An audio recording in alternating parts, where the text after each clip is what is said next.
My name's Ashe, and I know nothing about East Tennessee. I recently moved all the way from the Rockies to the Smokies to be a news producer at WBIR. But to be a part of this community, I need to learn all that I can. So this is my tale, my journey, my story on becoming East Tennessee.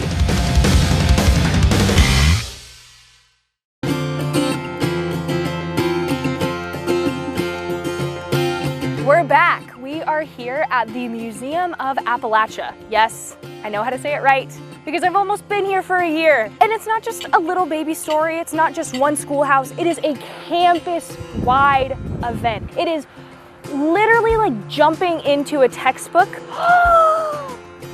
Wait, shut up. It's an electric fence, dude. Please be careful. See?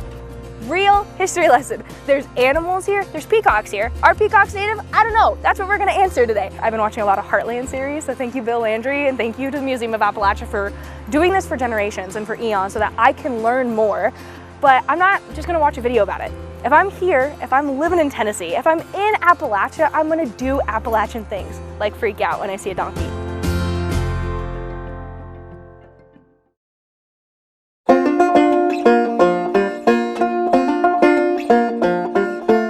The first person I met on the property was Lindsay Gallagher, the president of the Museum of Appalachia. If you didn't know, the same family has been running the museum for generations. So my grandfather started the museum. Okay. And I grew up, my parents still live on the property of the museum. Whoa. So this was like our backyard. This is like our This is our the playground. best place to play hide and seek. Right? Yes, I know. We saw the peacocks immediately. Uh-huh. How are they native? How did they get to be here? Why are there so many? They're not native. Okay. But we just had them, we've had free-range peacocks here for 30 years. Mm-hmm. They just love it here. And also, they live forever. Really? They live very long lives. I think your grandfather got them and he said they were like watchdogs? Yes, that's right. And yes. They're not incredibly effective watchdogs these days, but but they're still a fun part of the museum. How many acres is your entire property? So the museum, the village, it sits on about 15 to 20. All this, but total, including the areas kind of surrounding, it's about 65 total. Whoa. We have about a little over 40 buildings here altogether, if you can include all the structures. So we have, of course, big, large buildings with exhibits and our entrance building, and then all the historic buildings, cabins and barns, and you know, even small structures, sheds, and places for the animals and all of that. It's a lot of work. It's every day, you know, at 365, you know, we're open almost every day of the year, and then we work hard every day to just preserve and maintain. There's so many skills, trades that really don't exist here anymore, right? I mean, in this area, and that people don't know about. Is there anything that is just like your favorite piece of history that might not be well known, or just you keep close to your heart that you love the most? I do have a favorite item. It's a quilt that my great-great-grandmother made. Whoa! And she, it's called the Christmas quilt because she only ever brought it out around Christmas time. And the rest of the year she kept it up. She weaved in all these things that were important to her. So it has a lot of things about the farm and the animals and religious things and her children and her great-grandchildren, all that. But in the corner, in one little corner on the side, she wrote "Remember Me" on it. She stitched "Remember Me." And I just think it's so telling. Like it kind of tells you all you need to know about the museum. Nobody's telling these stories. They're just very simple people who lived really simple lives, but they were amazing in so many ways. Ugh, I'm gonna cry. I love that. Oh, my grandma makes quilts. Really? So, yeah, but she used to make I finally took one from home. I brought it with me and I snuggle with it whenever I'm homesick. It's just so much to see. I know, and I love this.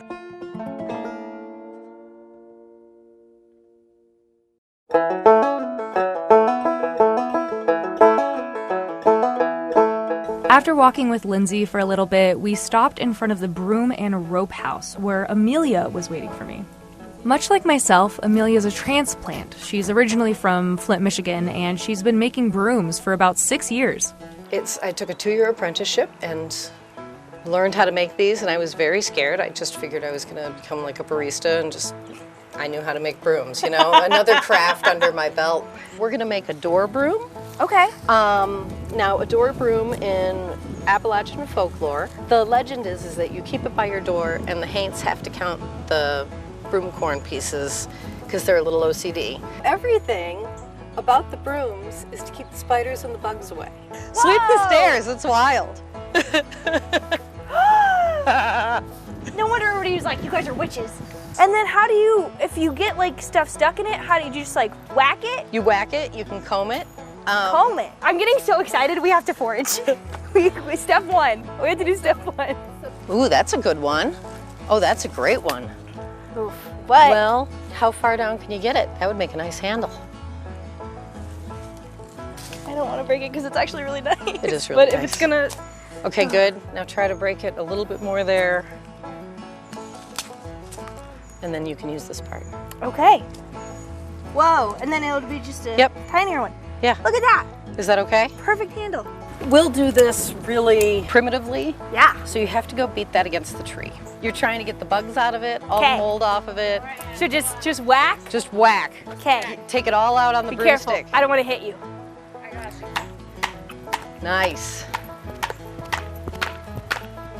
Maybe I should try out for the Smokies. Perfect. Yay! Lovely. So now you're gonna whittle.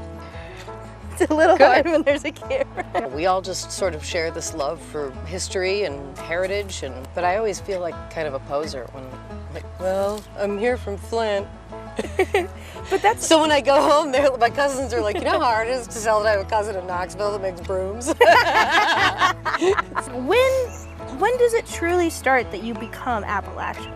You know, like is there a turning point, or is it just you just assimilate until you feel you are? I don't know. I'm not asking you for an answer. Just kind of this is what I've been thinking since I've been I really feel like you have to be born into it.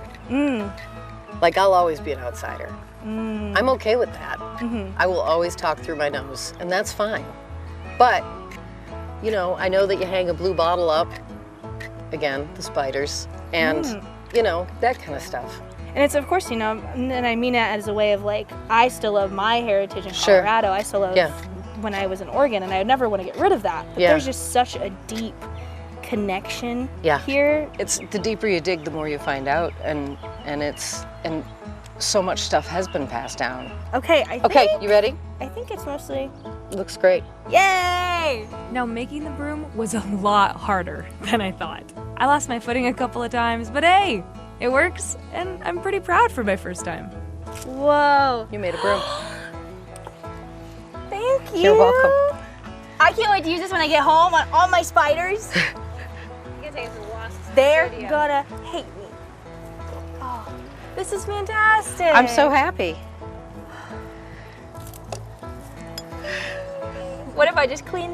No, that'd be really bad for the lens, maybe.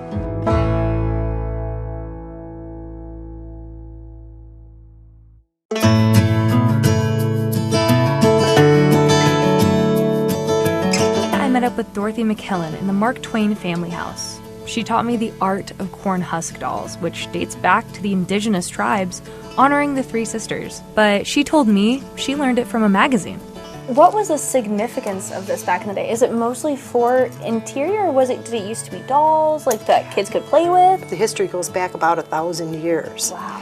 Some Native American tribes used the dolls in some of their traditional ceremonies honoring the corn god and the three sisters with the squash, the beans, and the corn. But a lot of settler children and slave children, who obviously didn't have any money, they used them and made dolls and played with them. You can't make two alike. I've tried, I can't even make two alike. The materials are all natural and the husks bend in different ways. Oh, this is so peaceful. I didn't think making a doll would be so peaceful. I have to go out and forage for all this stuff that I find because you can't really buy it. I did buy the baby's breath, but the lichens and the moss and the nandina berries, I have to look for those. Yeah. A doll takes, for me, about an hour each, Whoa. but it takes 4 days. 4 days. Because you have to make them, and then I tie them up and I let them dry. It takes a day to let them dry. Okay. Then I put the hair on, and that takes about a day for it to dry. And then I spray them, then I have to let that dry, and then I end up putting all the details on. Some of the first stories that were told on this land were from indigenous tribes. And I'm grateful there are still traditions passed down today where I can learn a little bit of that history for myself and pass it on to the next person. Seeing this mix of cultures in and around Appalachia helps weave this larger tale where history can be remembered for generations. And at the end, I put my initials on a little leaf.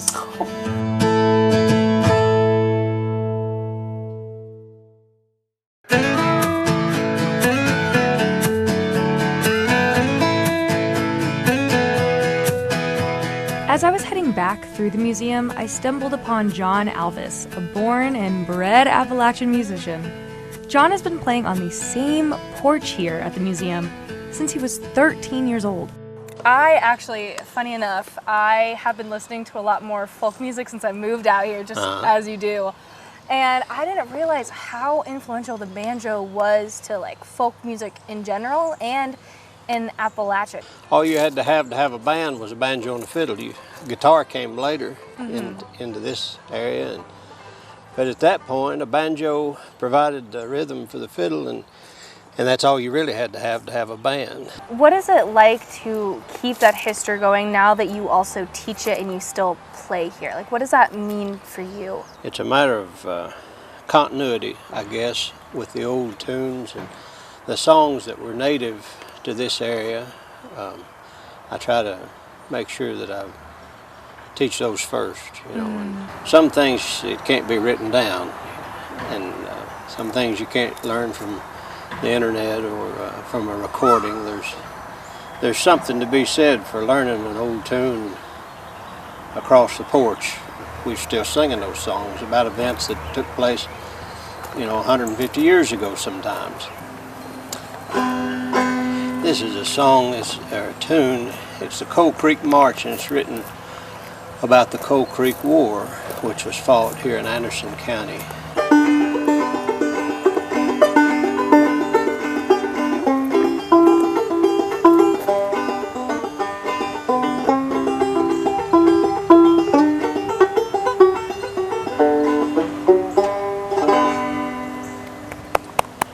How long would it take for me, do you think, if I really committed myself to it?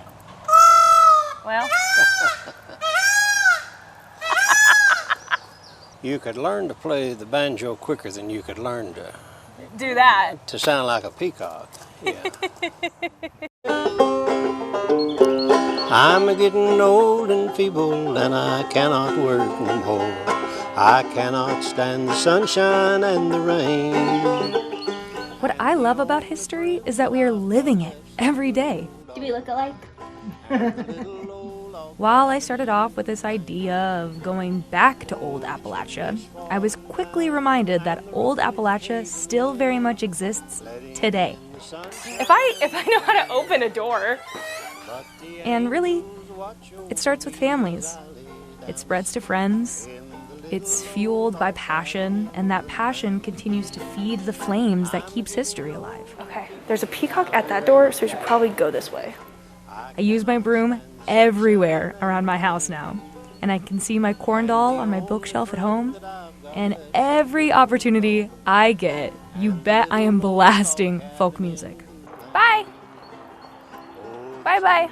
The beautiful thing about history is if it's not forgotten, it can live on forever. But the angels watch over me as I lay down to sleep in the little old log cabin in the